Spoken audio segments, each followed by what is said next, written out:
YouTube, Ozzy going the Goat House is back with a new episode of Terrible Take Tuesday. We're taking a look at some awful takes around the NFL sent in by you guys through our Twitter. Appreciate you for playing along. A lot of people sent me the same exact take, so I just took the first person who sent it to me. So I'm sorry if you didn't make the cut. But yeah, we got some good ones this week, or bad ones, however you want to put it. We got them. 60K, that's our subscriber goal by week one of the NFL, so please help us out by subscribing to both of our channels. Follow that Twitter. A lot going on there every single day, and then our podcast as well has been a lot of fun. We're going to keep on adding to that, so link in the description and in the comments for anything that you may need there. I would appreciate it if you could check any of that out. First terrible take. A lot of people sent me this one. Chase Cooper got it first. Chris Sims, top 10 wide receivers. At this point, with all the Chris Sims rankings, feel like he's just, I don't know. I don't know what he's trying. Well, I don't know what he's up to. He's trying to get everyone's attention. I don't know. I think he's already got enough attention, but I think that's what he's trying to go for because sometimes I think his rankings aren't actually what he thinks. But if he put Tyreek Hill at 1, maybe he actually thinks that. You know, this league every single year is heading another step in the direction of, towards, speed being dominant in the league. So, yeah, Tyreek Hill could take that next step, and it can be just that much more dominant there. Julio Jones 2, Michael Thomas 3. Michael Thomas is my number 1 receiver, but if you got him in the top 3, I can't really say that you're wrong. It's interesting having him below Tyreek Hill, though. Mike Evans, DeAndre Hopkins, Odell, AJ Green, Amari Cooper, Stephon Diggs, Cortland Sutton. So, yeah, missing Chris Godwin, who I think will be very, very productive, especially with Tom Brady, but he was very productive last year, really broke out. Devontae Adams is missing as well, so that's interesting. I think having A.J. Green at 7 is interesting as well because it's been some time since we've seen him at his best. That's due to injuries, but I would factor that in, when ranking him. But, yeah, pretty interesting not having Devontae Adams either. Having Tyreek Hill number 1, of course. I like Cortland Sutton a lot. Surprised to see him in the top 10, though. So, yeah, very interesting list for Chris Sims. Yeah, I mean, I'm not going to say it's absolutely terrible having Tyreek Hill at 1, though. That's probably the why people are concerned about this is right there at the top. But I don't know if it's out there. It's definitely out there. I don't know if it's absolutely terrible, though. So, I don't know. We'll discuss in the comments there. Next, from Draven Yates here, AFC North record predictions. We got the Browns at 2-14, 0-6 in the division. Yeah, the Browns roster is just too damn talented to go 2-14. I'm sorry. Even if they don't live up to expectations or they don't live up to their roster, I suppose, which is very possible. We've seen it last year. We've seen it before. 2-14 is just next level. Just thinking they're really not going to live up to the roster because I think it's a well-balanced roster. I think both sides of the ball can win them some games. I don't know. If we're talking the very, very bottom, the worst season they possibly could have, maybe around 5 wins. That's the very worst, I think. 2 wins is really, really getting extreme. Not a single win in the division, so that means they go 0-2 against the Bengals there. And yeah, obviously 0-2 against the other teams as well. But yeah, I guess that could happen. I suppose I just don't see it. I don't know. So that was interesting. They got the Ravens dominated division again. The Ravens record's realistic, and the Steelers record's very realistic, and the Bengals record's realistic. It's just they got the Browns winning 2 games that are non-division games. Interesting stuff. I know. I mean, somebody's got to do bad out there. I guess maybe the whole division could be solid. I think that's kind of my problem when predicting records for like every team. Somebody's got to do bad. It's like not every team could be great. So that's the tough part about predicting records there. Because we're at a point where it feels like every team's got a solid roster. Even the ones we know we can separate and put them towards the bottom. So it's pretty tough. This is a good one. Ethan Peot here. We got top 10 teams in the NFL. We got the Atlanta Falcons up at number 3. That's the first thing that definitely stands out there. I mean, really, looking at all the other things, nothing's really, obviously you can debate some things. Are the Cowboys going to be the 5th best team? I think the Cowboys can be sneaky good, but I mean that's a little bold, I suppose. The Browns can be the 10th best team. I think that's a little bold, put them high. But I think the bad part is the Falcons. But don't get me wrong, the Falcons got a pretty talented team. The defense definitely needs to be better, but the offense, there's talent. The offense line's going to step up. You expect guys like Calvin Ridley to step up. I think Matt Ryan will play better this year than he did last year. I hope at least. And I think it'll be, and they kind of sorted out who's in charge of what in terms of the coaching staff last year. They were kind of swapping some things around. It sounded kind of interesting when they did it, and felt like it kind of worked out. But I think the players were kind of just executing better. But the defense, held them back. But the defense definitely should be better, I think. Some injured guys coming back, and they had Dante Fowler, which this happens to be a Dante Fowler episode. We'll see what I mean. Everyone will see what I mean in a little bit here. We'll talk about Dante Fowler in 2 different takes. But I think they got better. If I'm ranking the top 10 teams right now for this year, I'm taking a look at the schedule and seeing how it could play out before I make myself look bad on top of it. Falcons have the toughest schedule in football. I guess that's my opinion, but I feel very strongly about it. And even if they had a decent schedule, I just 3 is much. It's next level there. Because if they're going to win it all, it's going to be on offense. And there's just teams that are just, I just think, and they have a very good offense, but they're just better on offense as other teams. I think. Lacking on some AFC teams here. I mean, you could even throw. I mean, if you're going to have the Browns in here, you can definitely throw the Steelers possibly. I would probably put ahead of them. I mean, the Browns got a pretty talented roster. Take a look at the Titans. I think the Texans are pretty underrated.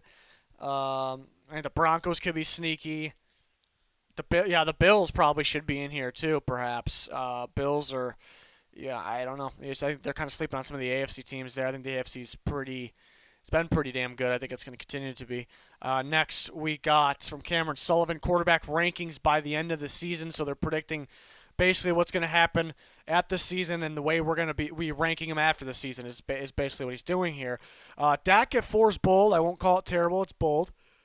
Then you look down a little bit, and maybe some bold things. Maybe I don't think Kyler Murray's bold at 10. I think stats-wise, he's going to be very productive. Baker at 11's a little bold. Kirk Cousins, I'm fine with 13. I'm ahead of Aaron Rodgers. I think Aaron Rodgers is a little low. That's something. It's basically saying that Matt Stafford's pretty easily the best NFC North quarterback. Then it's Kirk Cousins. So Aaron Rodgers is the 3rd best quarterback in the NFC North. That's something. That's definitely something. Derek Carr ahead of Big Ben. Interesting. Ahead of Ryan Tannehill, too. Jimmy Garoppolo, pretty low there, down at 22.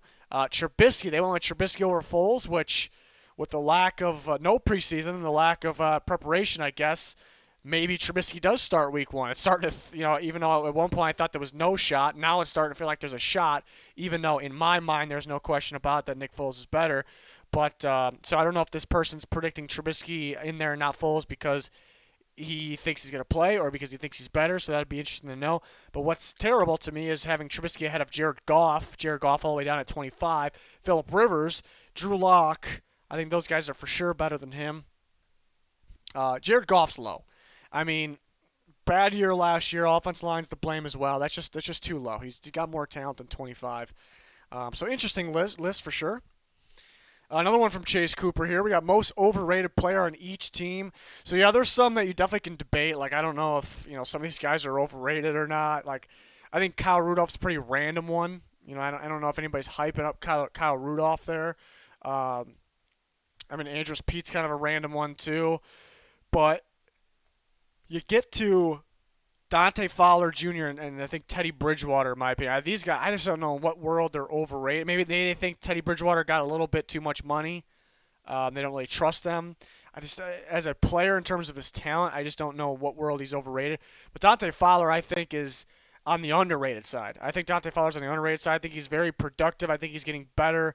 Since he got out of Jacksonville, I think he's definitely getting better and better. He gets after the quarterback, pretty high level. So I think he's underrated. I don't think anybody's hyping him up or anything. Maybe they're just going off contracts. I don't think he got too much or anything. It's going to be interesting to see because the Falcons, no matter who they have in there, it seems like the pass rush is just dying off. So we'll see if he'll be able to succeed there. That'll be interesting to see. But calling him overrated is pretty interesting. And then we go on to this from Ben Schroeder. Did I give a shout out? Yeah, I did. I give a shout out, Chase Cooper. I almost forgot. Ben Schmoder. for this Instagram post, Edge Rush Your Tears. And we're going to talk about Dante Fowler again. It's a Dante Fowler episode. So I just said I thought he was kind of underrated. He's pretty solid. And I don't think he gets a ton of credit. I think people kind of portray him as where he was, almost as a bust level for, bust tier for Jacksonville, around there, even though he was still decent.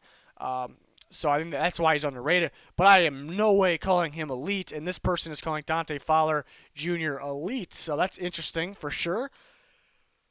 And there's a lot of guys considered elite here, and there's a tier above elite. I don't really make tiers above elite. I just don't like doing that, but I guess that's preference. But if you're going to have just that good of tiers and tier 2 being elite, you have this many guys, it just starts to look unrealistic, kind of weird. So that's interesting. I mean, you can debate things. I'm a big Zadarius Smith fan. I probably put him. I don't want to call him above elite, but I would have him ahead of some other guys. Maybe I don't know. So looking at above average, and then is there anything else? I don't like the below average to unproven thing. Having them in the same category, that's two different things. You're calling unproven guys below average because they're unproven. It just really makes no sense. Just don't be afraid to predict things. I guess that's preference. That's my opinion. But Chase Young's going to be, like, after this season, we all know that he's going to be more than below average, better than below average by a long shot. So we're going to come back and look at this and be like, okay, that was pointless to do that. So that's why I really don't agree with it. Okay, this is the really bad part, actually. It's called edge rusher tier. So edge rushers are 3-4 outside linebackers and 4-3 defensive ends. The guys are rushing off the edge. And you have guys like Quinnen Williams and Leonard Williams in here. Quinnen Williams he plays everywhere across the D-line, but he is not an edge rusher. He's just not. Then Leonard Williams is strictly a 3-4 defensive end, which is not an edge rusher either. I wouldn't put it past him to rush from the edge, same with Quinnen Williams, but they're just not edge rushers. So having guys like that, and a guy like Shaq Lawson could play a little bit of both, I suppose. It just makes it. I don't know. You called it edge. If you would have called it pass rush tiers, then maybe. But yeah, it's a list that's all over the place to say the least. Ben Shark, this is a good one. Ben Shark sends us top 5 QB/receiver tandems. So combining a quarterback of a team and his best receiver, who are the top 5. First thing, where the hell is Patrick Mahomes and Tyreek Hill? I mean, where? Probably should be number 1, and they're not on the list. And then you got, I like Drew Lock, Courtland Sutton. I like it a lot. I like it more than most people. Not this person, though. Wouldn't put him at 4. We need to see more from Drew Lock. Courtland Sutton still improving. Very solid, though. Bright future for both. I like it for the future. That's why I like it a lot. But, yeah, number 4 is ridiculous. And, in their division is, Mahomes and Tyreek Hill, and they got these guys ahead of them. But then Teddy Bridgewater, Robbie Anderson comes number 5. I'm a big Teddy Bridgewater guy. Always have been. I believe in him. This duo definitely should not be anywhere near number 5. That's number 1 right there. Number 2 is they didn't even pick their best receiver. DJ Moore is definitely their better receiver, better than Robbie Anderson. So very interesting. Very interesting stuff. I don't know if I'd put Kyler Murray and DeAndre Hopkins 1 either. It's obviously a very good one. I think they'd be very productive this year. Maybe they're valuing the receiver too much in these, but then they have Robbie Anderson. I don't know. It's a strange one. It's a strange one, to say the least there. Colby, Jacob, Jason got basically it's a pretty cool graphic. It's like a meter. It's almost rankings. The top is overrated. The bottom is underrated. So it's almost like it's somewhat of a meter here. And you got the most overrated team in football is basically what they're saying is the Tennessee Titans, which, if anything, I'd call the Titans underrated. I think a lot of people see Tannehill breaking out. That was the reason they got there. Derrick Henry kind of carried some of the load at the time, and they just don't think Tannehill's going to play at the same level, and so they're just kind of writing the Titans off. I'd say that's wrong. I think if he gets hurt, obviously that's the case, Tannehill that is, but I'm not calling them overrated. I think they got a pretty complete team, too. I think people look at him and say it's based on if Tannehill plays the same or goes back to old Tannehill under Adam Gase, keep in mind. And then it's on Derrick Henry kind of carrying the team. A.J. Brown's a weapon. That's how I think most people view them. But they got more balance and more team than that. I really think. I don't know if there's any giant holes on that team. There's some young studs on that team, so I would not call them overrated. Let's see. Debatable on some of these teams towards. I think the Texans, another team in the AFC. I think the Texans are very underrated too. I think people look at them and say, I think that one's even worse. I think the Texans should be at the bottom, towards underrated, because I think people look at them. Bill O'Brien kind of messing up here and there, and then they traded maybe their best player in DeAndre Hopkins, and for under his value, and people I think just immediately want to say they got worse. I don't think they got worse though. I think Deshaun Watson's still improving. I think even though David Johnson hasn't been much, I think they got a little better at running back. I think the offensive line's definitely still improving. It'll definitely be better this year. They have a bigger receiver room now in terms of how many viable receivers there are. So I think people just are instantly want to say they got worse. But even if that, I don't know what makes them overrated. Because this person say they're kind of on the overrated side. The Redskins I don't think are overrated either. I mean, nobody's out there saying the Redskins. Nobody's hyping up the Redskins. If anything, they're underrated. Their offense is going to struggle, okay? And pretty much everyone says the Redskins aren't going to be good because the offense is struggling. They might be right. But they instantly look at that and don't think about anything else. But if you look at that front seven of the Redskins, it is going to be really good. Really, really good. And we know how much of an impact defenses can still make, even though it's more of an offense league, but front sevens can make, and that can help out your offense. They can win some games on that alone, and that's just on that alone. So then they can add more to that. I'm not saying the Redskins are going to be that great or anything. I just don't know what world they're overrated. Looking through, I don't know if the Giants are overrated, but yeah, I guess that's the flaw of this list, because they have to put teams somewhere. It's like a ladder, basically. So if they put, are they calling a team like the Giants overrated by putting them there? Or are they just ranking them there? They just really think 5 teams are overrated. So it's tough to tell there. I don't know if the Falcons are that underrated. To be at the most underrated team in football. Yeah, I don't know about that. I don't know who the most underrated team in football is. It's actually tough. I almost would think some of the teams I mentioned, and they have them at the top. Like Texans, Redskins, some teams like that. I don't know. That'd be interesting to think about who actually is. Moving on to the next one, we got from Answernaut, we got top 10 players who were so basically players that switched teams this offseason, we're ranking them. So any player that got signed in free agency or traded to, whatever, they're ranked here, top 10. So we got Hopkins 1, Chris Harris at 2 is questionable, very, very solid signing, for the Chargers, very good corner. Maybe not the same as he was a couple years ago, but still very solid. I don't know about him at 2. Ahead of guys like Tom Brady, ahead of Stephon Diggs, ahead of Buckner. It's a little crazy.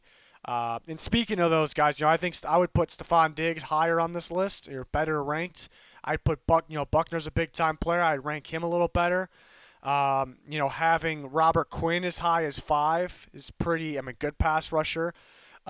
Deserving to be on the list perhaps, but 5, ahead of Buckner, ahead of Campbell, I suppose. I don't know. It's kind of Tom Brady. I'd probably put. There's nothing wrong with 4. I'd probably put him just because the impact. Having that quarterback. Going from Winston to Brady. I honestly probably put it easily in the top 3. So we'll say that. But yeah, it's kind of a messy list here. It's kind of all over the place here. So very interesting. They're valuing the cornerbacks, that's for sure. 2-3 there. I guess nothing super wrong with that, but I don't know. Questionable. And the last one here, Jets Country sends us top 10 linebackers. I think we had something similar to this on, if I'm not mistaken. I went through so many of these terrible takes the last several weeks, so I start to forget. But top 10, so it's linebacker rankings, but you got Khalil Mack and Shaq Barrett in here. And those are edge rushers, 3-4 outside linemen. They're edge rushers. They're not. You can't rank those guys with the other linebackers, Bobby Wagner, Darius Leonard. In my opinion, you just can't. So they got 2 different positions within one here. And then you have, Anthony Barr in, Eric Kendricks not in. I think Eric Kendricks the better Vikings linebacker, but a few years ago it wasn't. It was kind of like this. Anthony Barr was kind of the better one. So maybe they're predicting them to go that way. Thought that was pretty interesting. No Levante David. But this person thinks that some of the edge rush linebackers are linebackers. So where are some of those guys then? I don't know. It's Zadarius Smith, T.J. Watt, Von Miller, guys like that.